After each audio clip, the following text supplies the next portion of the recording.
something we hope you'll really like. You're listening to Creating Daily. Yeah, we're the #1 live streaming show that I'm the host of. Speaks to me. It's like he's saying what I'm thinking. Streaming live. Feel the power! What is going on, everyone? Welcome to another episode of Creating Daily. I'm your host, Billy Thorpe, and we got a great show lined up. I say that every day, but I'm being serious. Every day I'm being serious. We always have a great show lined up. So if you haven't been here before, thank you so much for joining us. If you've been here before, then thanks for coming back. But this is a show all about creating and inspiring, encouraging other creators just like you to hit the record button, hit the go live button, publish that book, draw that picture, whatever you want to do. And the chat is already fired up. I see my friend Kevin Hyde. Kevin, I was just talking about you to my wife the other day. I miss those times where we worked at Smoothie King and I would pay you $1 to wash my dishes before my shift ended. It's good to see you, man. Dr. Efren, good to see you. Garen, good to see you. John, good to see you. It's going to be a fun show. Got Chris Stone from Cast Ahead rather, and Amazon Live. He's not from Amazon Live. Okay, he does Amazon Live stuff called Dealcasters. Jesus, I gotta get it together. He's gonna get off here. He's gonna leave the show.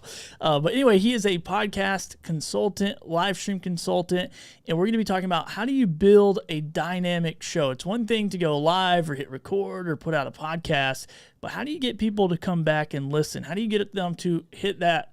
How do you create subscribe-worthy content and binge-worthy content?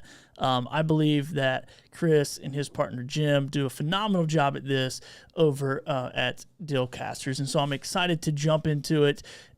It says Chris Stone, the elite. Yes, he is the elite, so I'm excited to bring him on in just a few minutes.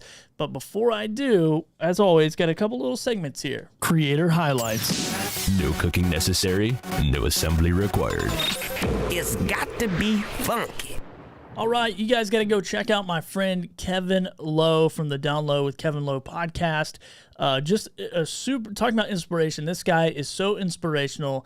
He was 17 years old, went completely blind, but instead of just kind of sitting around and feeling sorry for himself, he gathered himself together and he's been inspiring people with his podcast, along with other people, and really shining a light in a dark place on their stories to inspire and to encourage other people. Kevin is, one of the coolest people in my community, and he's always just hustling, man, building his show and figuring out what are ways to grow it and to reach more people with such an inspiring message. So I want to help him do that today. So go check it out, The Lowdown with Kevin Lowe.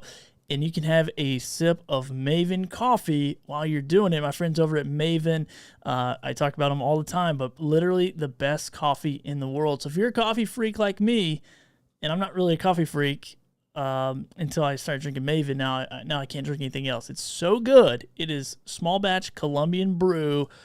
So go check that out and buy a bag of it. This pictured right here, if you're watching this video, is the signature blend. Super, super, super good. It's all small batch right there from Colombia. So go check that out. All right, let's jump over here and talk about a tool. What? It's tool time with Creating Daily.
Hear me? No, what is going on?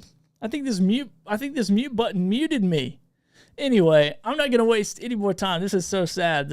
I'm sad about it. I'm sad I was talking the whole time. No one could hear me, but it's part of it. Chris Stone, ladies and gentlemen. What's up, Chris? How's it going, man? What's going on? Can everyone hear me? I had control of my own mute button, and I've done a lot of these, Billy, but that's the first time. I mean, it was like the pressure of having to unmute myself before one of these, man. I was like, Oh man. I mean, congrats, man. You had me on the edge of my seat the entire time. Like, oh God, I can't forget Chris, to unmute. I can't forget to unmute. You're the only person that like even heard any of the show. It was so good. Like I built this show just for you. That's how dynamic. No, it you were is. good. You were good until we got to the whatever tool that no one could hear you talk about, but everybody could see TubeBuddy. Diana Gladney on the screen. And Good. oh, it's TubeBuddy. Okay, Yeah, amazing. We love TubeBuddy. We love all our friends at TubeBuddy. TubeBuddy's amazing. There now, see, we got our sponsorship in. So It's we're it's we're this mute thing on Ecamm that I guess each scene has its own mute thing. Whatever. Like so somehow I muted myself on that one scene, I suppose. Anyhow, whatever. That's all good. just- Listen, live video, Yeah. that's what it's about. You get everything set up. We did Jim Fuse and I did an interview. It was a master class, and we built everything on my computer with Ecamm scenes, and we had everything totally set up, and we rehearsed it. We had we had a limited amount of time. We had a lot of stuff we were going to cover, and 20 minutes before showtime, my internet was gone. Completely gone. Oh. Like it was like I had new fiber internet and everything. But this is the one time that procrastination paid off, because I had failed to cancel my previous internet service provider. And so I went running down to the basement. I pulled out these old boxes, grabbed the other modem, another router, ran upstairs to the source, pumped it in. Jim connected with the people running the thing and say, can you pull somebody in before us and have us go later, which bought me about 20 minutes. Fired it up and went. So like that's kind of the way it goes with live video. You gotta have backups, or but most people like Garen Bellany and Sid Meadows and even Jim Fuse, they're forgiving on Sure live they are. video, because we've Yeah. all been in that situation, right? It's all Yeah. good. Well, dude, in every episode, and I do this every day. You think I would be really good at it? This is episode 40. So first of all, Chris, thanks for being on episode number 40. That was my number in That's pretty football. crazy. This is like it's Yeah. it's in the stars. It's all Number lining 40. up, man. It's all lining Congrats, up. man. Thank you. That's amazing. Thanks. Most people Yeah. quit after what, 8 or 9? So I think congrats, so. dude. Yeah, man. I was just crazy enough to go, hey, let's do this every day. But it's super amounts of fun. I get to hang out with people like you who inspire and encourage, other creators and consult and all that kind of stuff. And man, you guys got a phenomenal show over at Dealcasters. I love it. I tune in every time I can. And so it's a lot of fun. Man, you brought the crowd today, Chris. You brought the crowd. That's how I know you're an influencer. I People are got the showing crowd up. with the all caps, the all caps crowd. Apparently, I have a lot of shouting people that I brought with me. But Yeah, Gary. learn your digital etiquette, folks. All caps means you're yelling. No, I appreciate you yelling for Billy Thorpe, but try to keep it down. I all thought right? my mom was in the chat there for a second. She sends me emails like that, all caps. I'm like, God, you must be really yeah. mad at me. Are you coming for Christmas this year? Like, okay, I'll be there. Dang, Mom. Oh man, so super fun to have you on, man. I really appreciate it, and you guys do have a dynamic show, and I know you're a podcast. Are you a podcast producer? I know you consult podcasters, but are you own a do. production business as Yeah. well?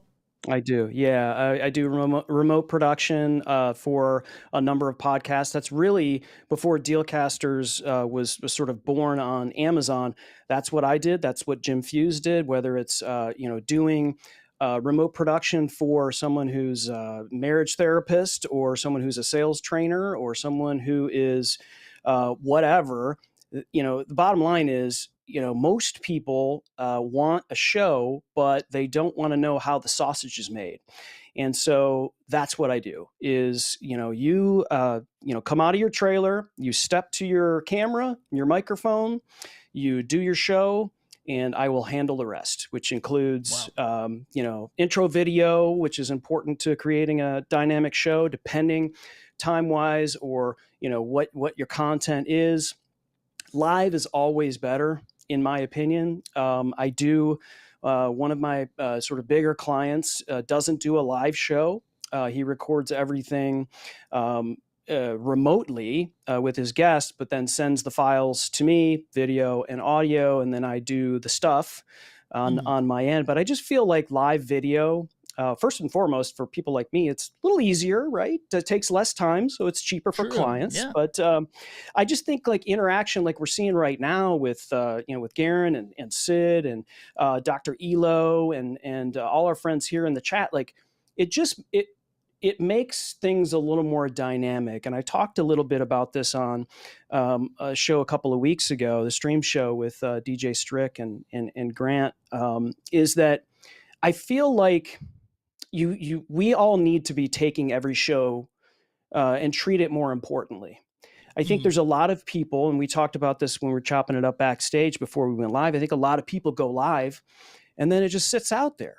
And I think one of the things is like, if you're not preparing your show, you're not creating good content before you go live, maybe you think, well, maybe that wasn't that great. Maybe I don't repurpose it. Maybe I don't create an audio podcast for it. It just wasn't that great. Well, why not make it great when you go live and then repurpose it afterwards? Because there's so much that sits out there, and this is not about just being in the moment and then praying for replays. What we have to do when we create that dynamic show in creating it live is you want to create a run of show that allows for you to say, all right, this chunk is what I'm going to take and I'm going to sprinkle it all over the interwebs, like Jeff C says from Social Media News Live. And you never know, like we get contacted from people. I got a client 2 months ago that saw something a year and a half ago that we did on Dealcasters. Wow. They talked to me about this show, and I was like, how did you see that? I saw it on Facebook. It was like, it came up in my video feed. And so that's why we treat every show importantly. And Dealcasters is a show that was born on Amazon, but knowing the Amazon platform, we knew that it's really about pattern interrupts. It's about grabbing people's attention. It's about, hey, look over here. We got this, and we're talking to this. And so there is a lot of flash. There's a lot of things that are going on in that, which is super fun for someone like me that does a lot of video. And so I get to experiment. It's a great sandbox to play in. But it is very intentional. The reason why we do that is we grab people's attention, and we have a circle that goes in the middle of the video that says unmute. And the whole reason why is because if you're on Amazon, you want them to hear you, and inherent in the UI of that platform is that all the videos are muted initially. So everything is centered around that, around being on a live selling platform, but also creating great content. Like this. I'm not calling myself great. Your show, right, No, is something that thank you. Yeah, but your show is great, and so there's no reason why a show like that can't be on Amazon if you sort of operate within what they have going on, and you can sell stuff. You can, because inevitably you and I, we may be talking about some products or, so there's a lot of things that people can learn about different platforms, and not doing the same thing, I think, on every platform is key. Yeah, that's good, man. That's good. And we'll talk about, I'm curious about that, and, like not doing the same thing, and what is the bandwidth? Because I feel like, if I was, and I'm doing that too, like I'm doing Creating Daily. This is totally different. It's not on Amazon Live because it's not built for Amazon Live. It's built for doing what we're doing right now, like going live to multiple platforms, hanging out with the creators, trying to inspire creators, all that kind of stuff. And then Amazon Live, I get a Stream Team show with my friend John Dispenza. which we haven't really been doing too often because I've been here in Puerto Rico and can't get products from brands and all that kind of stuff. However, we're gonna crank it up a little bit when I get back. Yeah, dude, I had some products shipped to me from a brand deal. Cost me way more money than I'll ever make off that product to have it shipped to me. So yeah, man, I love that you said that. Like, build shows for different platforms. So when we're talking about building a show, man, how important is like the format and the type of show? I mean, and there's all kinds of different types, which we could jump into that as well. But how do you decide what is the best format for YouTube or Amazon Live, or does it matter, or is it just pick which one you want? Well, I think the format it absolutely matters, but I think what matters before you get to the format question is what you're talking about, and then what's more important with what you're talking about is who you're talking to. And so I think that's why those are sort of the pillars, but backwards, right? Yesterday I had a conversation with a person on a consulting call. And we got to the question of why are you doing this? And so there really wasn't a great answer. And so immediately, it's like, you're not ready yet. You've got to know why you're doing whatever show this show, you said it right first and foremost. This is why I do this show. And so exactly who your audience is. You know exactly who you're talking to. You know exactly what their problems are. And you know exactly how you can help them solve those problems, and that's your content. And so when you have those things together, then you can talk about how that format looks, because you know what excites someone or gets someone inspired to do something, what problems are going to solve. And so visually and audio-wise, which is number one most important thing, everyone. Like, let's not worry yet about the crispy video, okay? Yeah. Make sure you don't sound like you're in a tin can and it's clicking, and it's not expensive. Just get some carpet in your room, lots of fluffy stuff around you, and you can get a $50 mic and you're going to sound fine, right? So I think it's, audio first and foremost, but once you have an idea of that person and what they want to see in a show, that drives your content, right? And so everyone's got sort of an intro video, right? And I'll give you an example here. So one of my clients is Victor Antonio. He does Sales Influence podcast, and he's just an amazing keynote speaker and sales trainer and author, and just does a killer show. So he did this show called Sales After Dark. He did 100 and something episodes over the course of the pandemic. And he hired me. And the first thing I did is I looked at his older shows, and it had that, I don't know if you've seen it, that Ecamm countdown clock that's just kind of like the circle going on, countdown from 5 minutes, and then it's faded in the back, for 5 minutes. And he's just kind of sitting there working on the show or whatever. And I was like, why are you doing that? And he's like, well, someone told me that you need to have like a 5-minute countdown clock before you go live. And I was like, well, that's not really wrong, right? You got to have people come in. That's a part of the live streaming thing. But I said, let's use that 5 minutes to entertain the people who are there to see you and to educate the people that don't know who you are. And I think that's another thing that even people at high levels don't understand. It's like, no one knows who you are. And guess what? No one cares. And that's really hard to hear. Like right now, someone may be hearing me for the first time, right? And they may not like me. Totally cool. That's totally fine, right? But I think, again, it kind of goes back to treating everything more importantly is if you know you want to deliver value right away, you know who you're talking to, you're going to solve their problems, you're going to give it to them right away. Because if you don't, they're gone and they won't be back. And so I think it's treating that. And so we developed this 5-minute intro reel for Victor Antonio, and it like he gave me all of his content, just threw it over the fence, and I created this 5-minute reel that started every one of his shows. And everyone was watching it. Everybody, I mean, it was like chiming in. Oh, there was that. We put pictures of people in the crowd. Oh, that's so-and-so. We had shots of people in the chat, and we were pulling up as fans up on the screen. Like all of that is intentional to keep people motivated, to keep people leaning in, and to keep people people going on your show. Now, not everyone is Victor Antonio, right? But if you think about it that way for your show and how you can entertain and educate people while they're on your show, you have to know who they are. You have to know what their problems are. You have to know where they're hanging out. Are they hanging out on Instagram? Are they hanging out on Pinterest? Well, maybe that's where you need to be repurposing your content. And it really just drives everything that we do. Gotcha, man. Love it. Yeah, I think having that niche, that focus, that drive. Now, is this the same on all platforms? Because I feel like that's not really super true on Amazon Live, or it's confusing to me because I see people on there who are super, and like we are, for instance, super niche on our live show, but then for like shoppable videos, we're like playing in a lot of different spaces. So what do you think about that platform in particular? I think I love it. I absolutely love it. And I think if you are avoiding live selling in general, guess what? You already were live selling. Right now, you may not think that we're not live on Amazon, but there's a potential that somebody goes, what microphone is that he's talking into? Yeah. And then I lost money because I didn't talk about it. And so, the show Dealcasters was not intended to make money. And I want that to be clear, because Jim and I, when we put together that show, it was born on Amazon. And the intention was, this becomes our show, because we wanted to do a show together. We both were remote producers. We both were working with these people.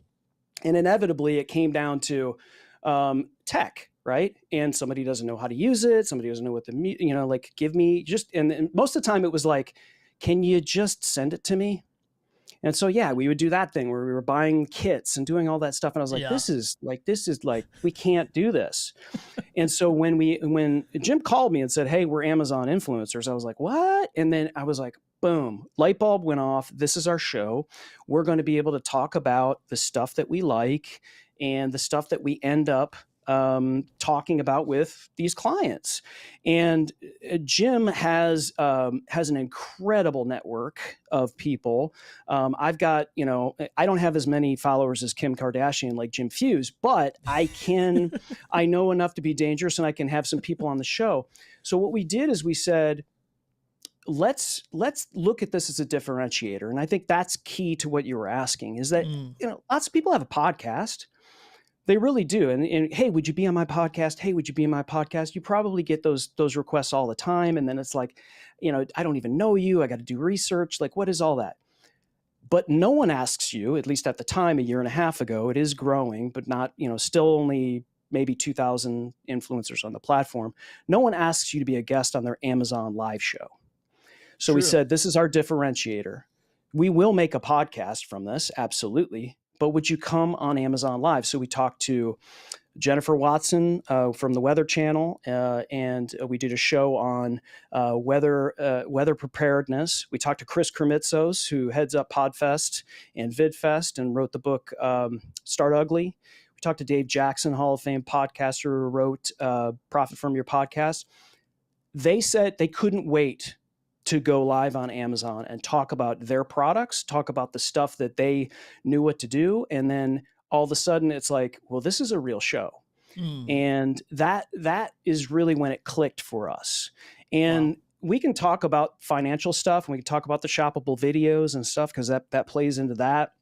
And that's why we're bringing all these people down to VidFest to talk about it, because it is something that, as a content creator, as a creator entrepreneur, whatever you want to call it, if you're full-time, if you're part-time, if you're whatever, this is the fastest growing financial thing you could do for yourself. It's not hard.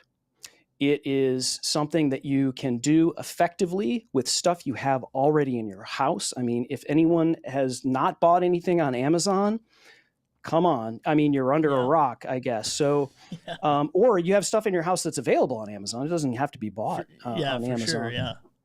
And you don't have to create your own show. You don't have to create some new show. And our show was born on Amazon. So But there's a lot of people that have their existing show and they just bolt Amazon into their distribution. We talked about Jeff C. Social Media News Live. We're going to be on his show tomorrow. He like you, uses Restream and spreads it out to and multi streams to platforms. He goes out live on Amazon.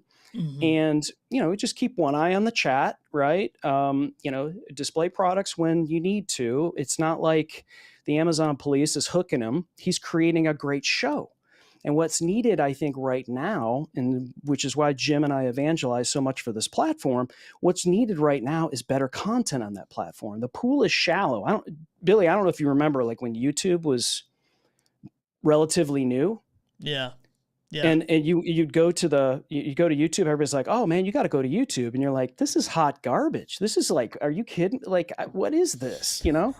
But we all wish we started a YouTube channel then, right? Oh, absolutely. Yeah. Absolutely. Learn how to do all of that. And I know that their creator platform came later and all of that, but it's like, this is something, this is why we evangelize for this platform. Because, and honestly, we get flack for that from other Amazon influencers because they have that scarcity mindset of like, don't tell anybody about this, right? Oh, yeah. Like, oh, this is something that I don't want you guys to spread. It's like, no, like, be better, right? Be a better creator. Yeah. Know your platform. Do things, and there's plenty of stuff to go around on Amazon. There's just so much opportunity for content creators that do stuff great already. They don't have to change things.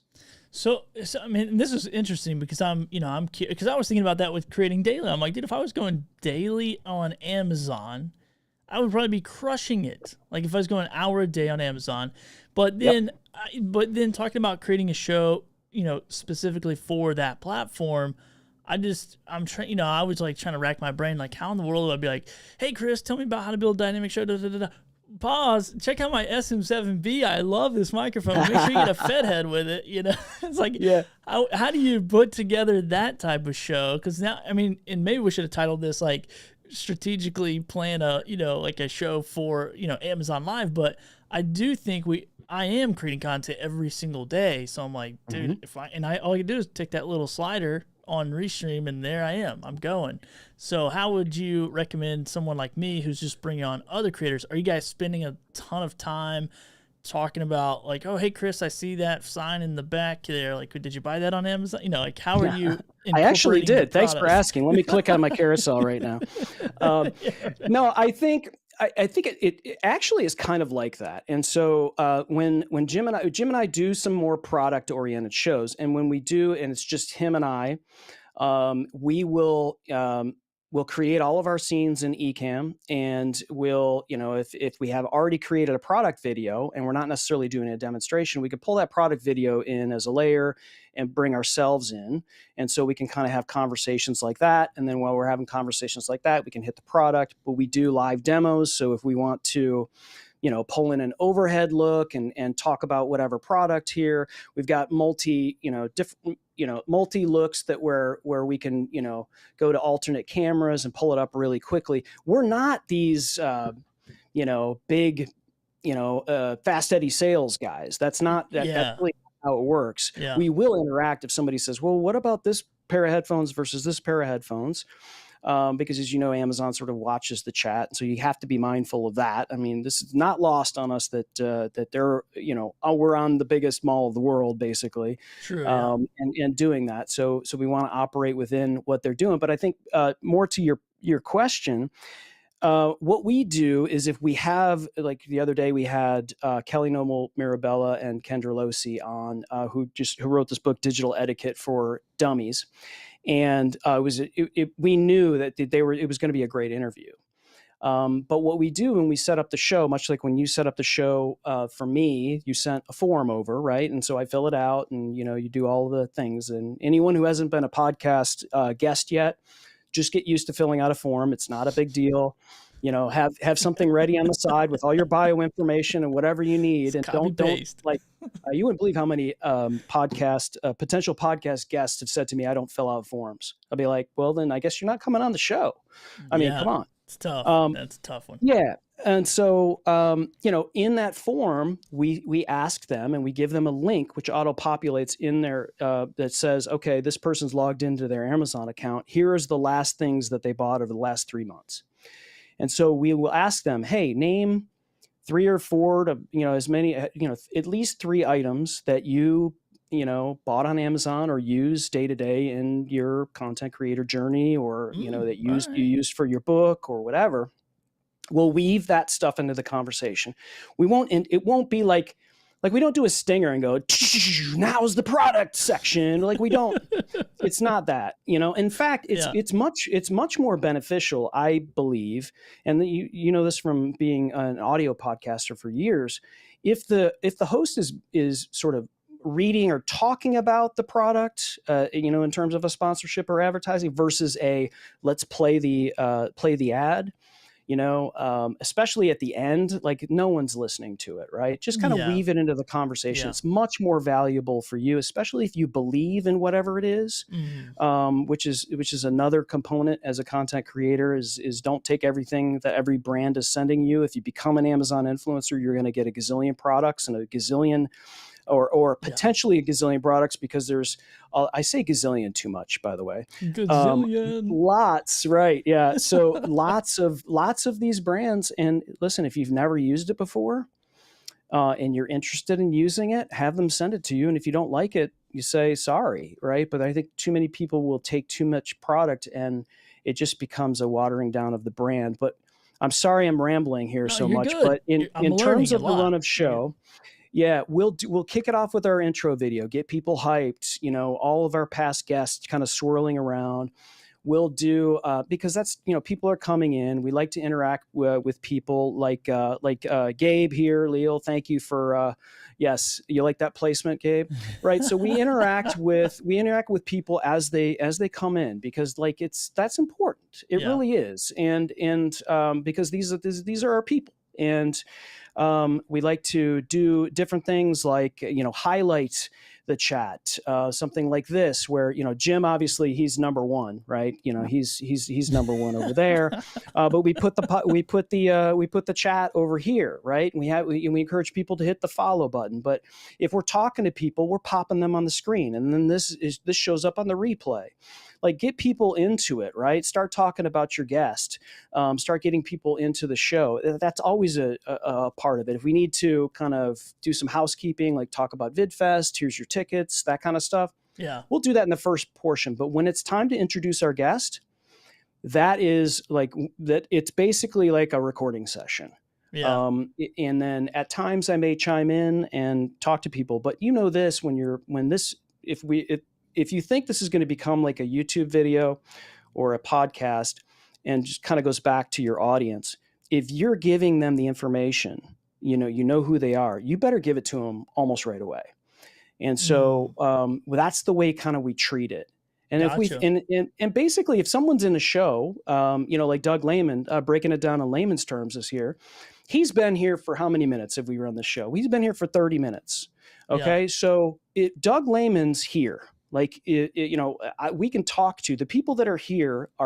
They're picking up what Billy Thorpe is putting down.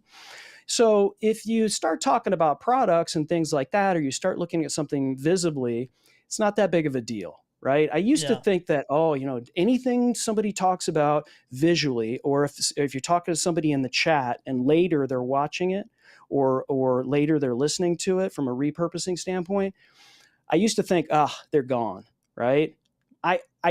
I've sort of come back to think, if they're there for 10, 15 minutes or longer, if you just mention it and kind of move on, it's not that I think they're still going to hang out. If you're looking at screens and talking about, look at this Instagram post and they said this and they said that, if they're listening to it on an audio podcast, they're gone. So we just kind of keep things in that session, so to speak. Yeah. Knowing that we're going to repurpose it. Okay. Yeah, man. I think that's interesting that you say that, because I'm trying to be in my creator journey, well, I have a fishing podcast as well. So one of the challenges, and we have a YouTube channel as well, which we, beginning grew, big on YouTube, and then it kind of all transitioned to audio.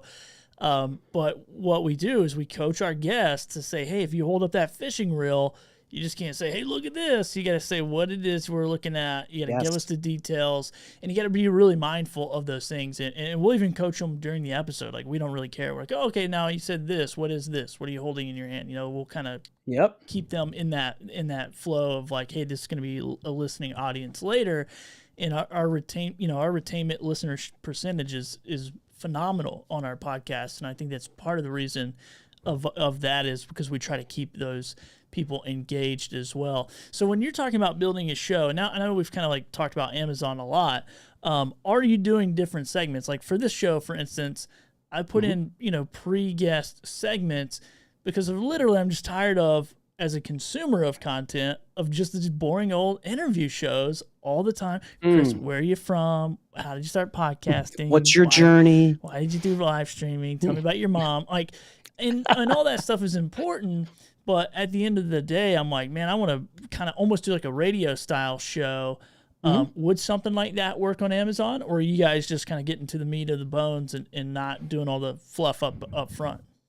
I think it absolutely can work on Amazon. I think, again, it kind of goes back to what I'm saying is that you'd be surprised at what you can make work on Amazon. I think people are a little too afraid. I mean, technically, there's some technical things, like you have to, graduate from Rising Star to Insider. And then when you get to Insider, which is very easy, you only get streamed for 90 minutes. Those videos start showing up on product pages. And so you're going to get people that are popping over because they're shopping for a Vitamix and your video just happens to be on there. Now, if you have a Vitamix in your carousel and somebody comes over and asks about it, you got to answer it. But I love the idea of doing segments. Here's where it may get tricky. I think so. Let's just say you wanted to do like a products. I mean, this is a content creator show, right? And so you could very easily have segments about products. Very easily. And whether you're on Amazon or not, you would watch it. Absolutely. You can put your affiliate links on the other tubes in the show notes, and people could click on it there. You could do demonstrations. I know Dr. Elo just started on Amazon Live, and he did a whole thing on the PodTrack P4 I watched this weekend, which was really good. Doing an interview show, I would look at it from a run of show perspective. That's kind of what Jeff C does for Social Media News Live. Like, we're going to be on his show tomorrow, and we're going to go live, and he might talk about products, or like this, like we haven't talked about a single product, but I don't think it would be, but I don't think like we could put Ross Brand's book, 100 live streaming predictions that I was in. We could put this Shure MV7 in there. Yeah, I think you got an MV7 over there too, or a SM7B. Yeah, 7B. Yep. All right. So, look at he's flexing the SM7B. Well, I had an insider, dude. I got it. Yeah, I had a dealer hook me up. You know a guy. I paid the same thing you paid, so it's the only reason. No, I'll be honest with you. I bought this microphone. Okay, so here's the other misconception. I know we're getting off the title, but I just feel like this is on my like right now. It's like in my, it's a pebble in my shoe. And that is what a lot of people think, especially when you get in the Amazon influencer program. And if you're at all interested in it, please contact me. I can give you all the information, the very few steps for you to go through and how that works. But, you're going to get contacted from a bunch of brands that are like, wow, this is an influencer, and I have this, toaster, and I have this, they don't even know. I was like, did you watch our show? Like, we're not going to talk about toasters. But we do shoppable videos on home items because it is something that is us, right? And so, we can help people, and it allows us to create a video. For myself, I'm a video editor as well. So it allows me to get those skills going and to kind of show things a certain way and to experiment with a lot of different things. But, there is nothing wrong with buying something and doing videos about it. And here's why. the reason why Jim and I now have a relationship, let's say, with Shure is because we've used their products for years. I use Shure in-ear monitors. See how this works, Billy? You could be clicking on the carousel right now. Gotcha, yeah. Shure in-ear monitors, the SC215s, I love them. I have wireless ones as well. I had this mic. And so when it came to a conversation with Shure, it's like these guys already use our stuff. And that is an important component for a lot of brands. It's like, they're not just going to like ship you an SM7B if you're talking into a blue snowball. It's like, do you know how their stuff works? And so I think that's another component of this. It's like, and why wouldn't you want a better mic, right? Or why wouldn't you want a better pair of headphones? It's investing in your business. It's investing and sitting back and waiting for someone to give you something for free so that you can then talk about it is not how it works. It's the other way around at first. And then you graduate to a point where it's like, I can't believe I'm having a conversation with this brand that I never thought I could do that in a year of going live on Amazon versus what some people can't do in 8 years going live as a YouTuber. Yeah, 100%, man. I mean, in similar story, I bought this microphone. Like, I didn't know a dealer, so I got a deal on it, but I still paid cash for it. There you go. Yeah, I use the SE215 Pros. Maybe I even clicked on your guys' affiliate link. I can't remember. And then I can't remember what, I got a 58. I got all these Shure products. And so when someone in my community, Monty Weaver, was like, hey, man, I got this connection. I want to connect you with them. I think, you use Shure stuff all the time. And, dude, the conversation was super easy. I was like, hey, this is already my number one selling products on Amazon Live, so let's do more products. And it was a really easy collaboration because they knew I was already a fan. And so I think you're 100% correct. It's like when you're doing the live selling stuff, I've bought my Rodecaster. I bought all this stuff. Like none of the stuff I currently have was like given to me by a brand at all.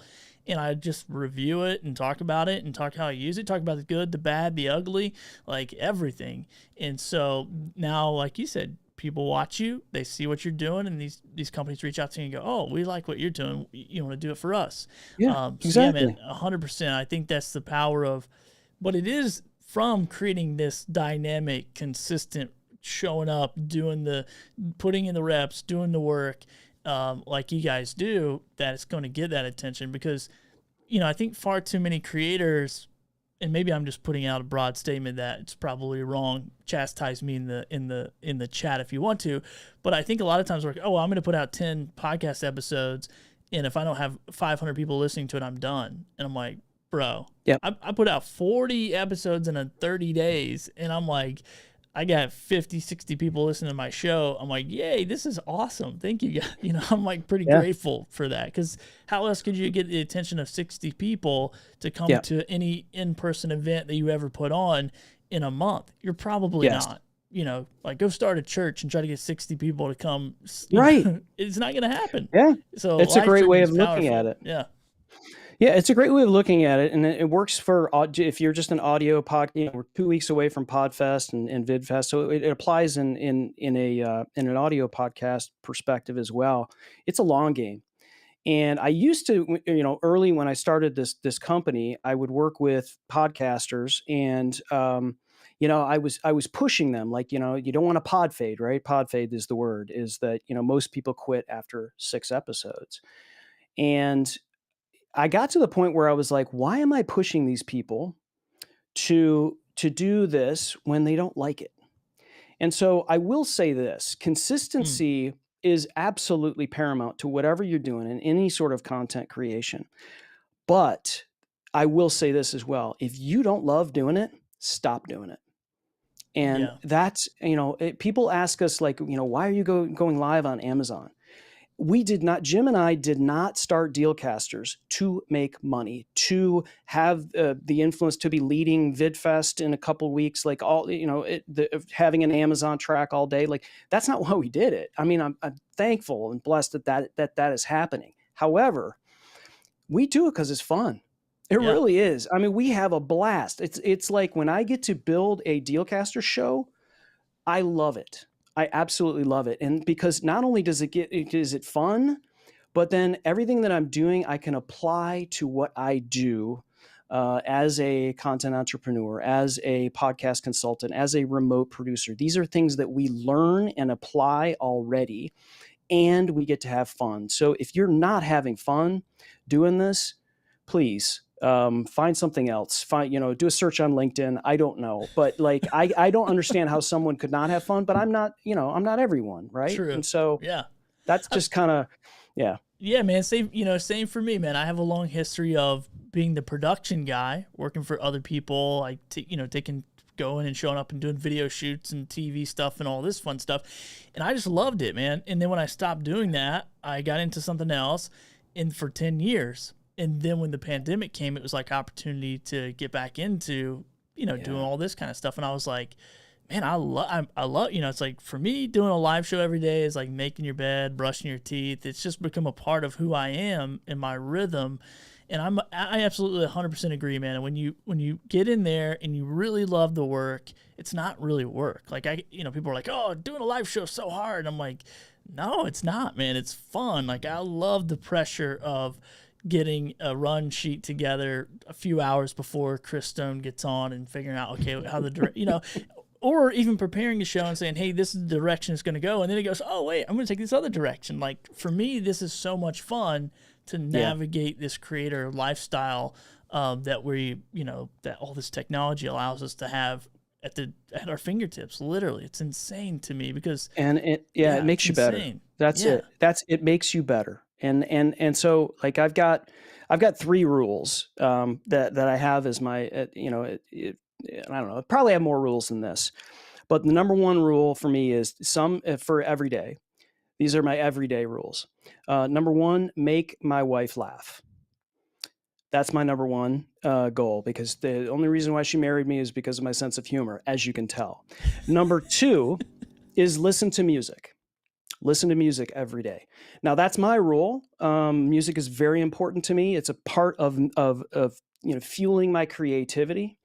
And it doesn't have to, I don't care if you like polka or country or metal or whatever. Like music is a super inspiring part of me. And then to your point, Billy, the third is create more than you consume. Yeah. Always create more than you consume. You don't get better by just consuming, and it's hard. There's algorithms and there's feeds and there's, the feed sometimes on YouTube is so beautiful. I'm like, what time is it, right? It's like all of that is maybe helping you and entertaining you and educating you. But I think the real way for you to actually get better is to do those things and to implement those things. So that's a huge rule for me is to create more than I consume. Yeah, man. I think that's a good practice. And I started to be really mindful of that probably about a year ago. Because I would just listen to podcasts. I'd listen to every podcast about podcasting to be a better podcaster, but I wasn't podcasting that much. And I'm like, wait a second, this doesn't make any sense. And it was all trying to get to this level of perfection or level of, figuring out how to remind myself not to mute a certain scene, when I come on the show. But right now, I literally don't care. Like it's funny. Yeah. It's a part of the process. It's just like driving a car and you get a flat tire. Like it sucks, but it's just a part of the experience. It's like, it's going to happen. Just when is it going to happen? And so I love what you guys are doing, man. I think you crush it on Amazon Live. You're crushing it in your business and helping people get their message out there. So yeah, hopefully some people got some takeaways, man. But is there any, I know people hate this question, but I just want to make sure, any last hey, here's one more thing I forgot to tell you, or any of that stuff. I never forget anything. That's good. No, I think the only thing I would say is things are obviously opening up in a lot of places, and so conferences are happening. I think another really underrated part of this is of podcasting and live streaming and having guests on and going to conferences is networking. And so we talk about creating content and getting better. And sometimes that can feel I don't know, lonely's not the word, but it's a little bit of a Sure. single deal going on. And so I would have never met Billy Thorpe if it wasn't for doing this. I would have never met all these great people that we're seeing in the chat, Gabe or Gabriel, whatever. He's different names on different platforms, apparently. I would have never met Jim Fuse, and there would be no Dealcasters if it weren't for us doing the business of podcasting and doing podcasts and doing views. So it's really about, there are so many people out there that are, above and below you, but there are so many people that are above you that are willing to reach down and help you. And so, and networking, being on someone else's show, it's like the number one way to get your podcast out there is to bring people on. And so if you haven't thought about doing it, really think about that. Think about the ability to, virtually and remotely, Billy is, I don't know, thousands of miles away right now from many people that are here watching. But he's opening up to you, and you're getting all this great information every day and how it can help you. And I just think it's the networking aspect of live video, and the networking aspect of podcasting is completely underrated. So I would encourage anyone, if you're just looking to do it like that, like I want to meet more people, so let's create a show. That's a great reason why to do a podcast, actually. 100%. Yeah. And so I would just kind of leave with that. And if you want to get in touch with me, I'm at chrisstone.contact. And if you're looking to go to VidFest, you can go to vidfest.dealcasters.live. We'll give you 20% off of tickets for all 4 days, and all day on Friday we're talking about this Amazon stuff, and with 18 other speakers. So it'll be it's gonna be a lot of fun. Wish you were going to be there, man, but I know you're in the move. Oh man, I know I'm going to be on an airplane. Well, I don't know, by the time the 26 rolls around, hopefully I'll be setting up my studio. Hopefully I'll be in my house resetting it up, I guess. So we'll figure out. There you go. We'll figure out all that fun stuff. It'll be fun. Well, Chris, man, this has been a fantastic episode. I really appreciate you. Chris's information is going to be in the show notes.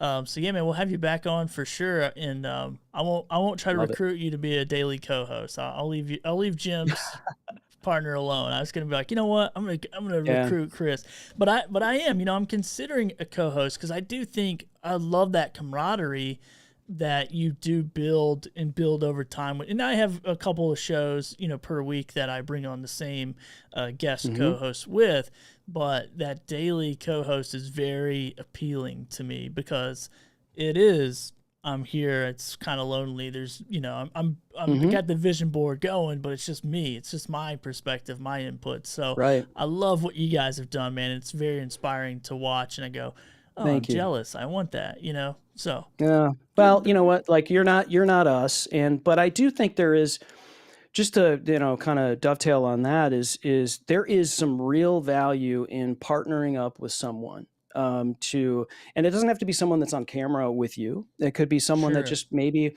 wants to learn from you. I mean, and again, above or below, like reach down and then reach up, right, at the same time. And I think that just helps, because now you're getting some perspectives, right? You're talking about the vision boards, you're talking about, the spreadsheets, you're talking about the information. It's great to bounce some things off of. When I called Jim Fuse and I was like, Jim, what do you think about this and this and this? He was like, nah, it's not going to work, and here's why. And I'm like, you know what? I didn't even think about it like that, and vice versa. And find someone that's got, that you can work. It's not easy, right? You gotta have someone that's willing to sharpen iron with you, that says, I want to get better with you. And this isn't about, like Jim and I, we don't compete. We don't compete with anyone, because there's plenty to go around. And so I think, this isn't the oil business when it comes to competition. It's not, this isn't like that at all. This is, this is very different. And so we have this natural thing where we're like, how do we make this better? How can we get this better? And even if it's just a little bit every time, like, then that's good. Wake up the next day and it's a little bit, and like, you don't come back from the gym shredded. You gotta, it takes all that stuff, and sometimes it takes a trainer when you go there, and sometimes it's, so don't hesitate on hiring somebody to help you, a coach. we're not above that either. And so if you have something, in your arsenal and you want that, there's nothing wrong with getting a business coach and all of that stuff as well. So, man, we talked about 16 different topics It's good. today. I hope I didn't No, dude, it's good, man. take it off the rails. I think this is the beauty of this show is, there's not just like everyone's not the same. There's so many perspectives. There's so many opportunities for creators out there. And the more we can mine that stuff out, the better it is. The more we can share it, the better it is. And even that bit on having a co-host, I agree 100%. I have a co-host for my fishing show. It is like the perfect partnership. And I had a co-host for a previous fishing show. That was not the perfect partnership. However, we didn't know until we got into it. And then we quickly found out within 25 episodes, like, oh, we're just not really running on the same, oil here or whatever, running on the same gasoline. So we got to figure it out. So yeah, man, it is a learning process no matter what you do. And man, I just appreciate someone like you who's coming on here. And I know you guys are going to have so much fun at PodFest and VidFest, and I'm super jealous. But next year I will be there with bells on my shoes. You better, man. I'll be there. Awesome, man. So it's awesome, Chris. Well, I appreciate you so much, man, and we'll catch you. And now, what time does your guys' show come on Dealcasters? Are you have a frequent schedule, or is it? We don't like say it's every such and such a day at such and such a time, and part of it is because we have a lot of stuff going on, for sure, but we also want to be somewhat flexible for the guests that we have. So True.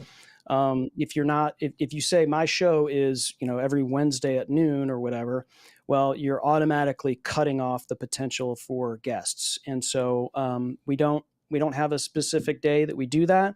So knowing that, because you're going to have people that really want to catch your show, and if they know it's every day at that particular time, they'll do that. So knowing we don't have that, we do as much as we can to pre-promote. We do redirects with links to kind of, send people where they need to be sent, as opposed to this super long hieroglyphics URL that Amazon gives you. So like if you wanted to go see, the Monty Weaver show that we did, it's monty.dealcasters.live. And so perfect. That's what we do all the time is just, like we realize everybody can't catch us live. It happens. So they're going to catch us on replay. That's totally fine. And we just make sure that it's an easy way that we can serve them up with a trusted link. And so we do that as well. Awesome, man. Well, Chris, such great information, man. I really appreciate you so much. And Thanks, Billy. We'll definitely see you sometime soon, man. We'll definitely have you back on. It was a lot of fun. Awesome. I'd love that. Thank you guys so much. Thanks, man. All right, everyone, thank you so much for jumping in, for watching. Be sure to go follow Chris, and all the links should be there in the show notes pretty close to you. And join me tomorrow. We got another business talk with my friend Sid Meadows. We're going to talk about, it's Friday the 13th, and we're going to talk about 13 business mistakes that you should avoid at all costs. So that's going to be a lot of fun to, chop it up with Sid, and who knows, maybe I'll have some old man jokes for him and all that kind of stuff. But just a quick reminder to hit that subscribe button or that follow button or whatever that button is on whatever platform you're watching on. And we're here weekdays, 2 p.m. Eastern time, 1 p.m. Central. So we really appreciate you joining, and we'll see you tomorrow at 2 p.m.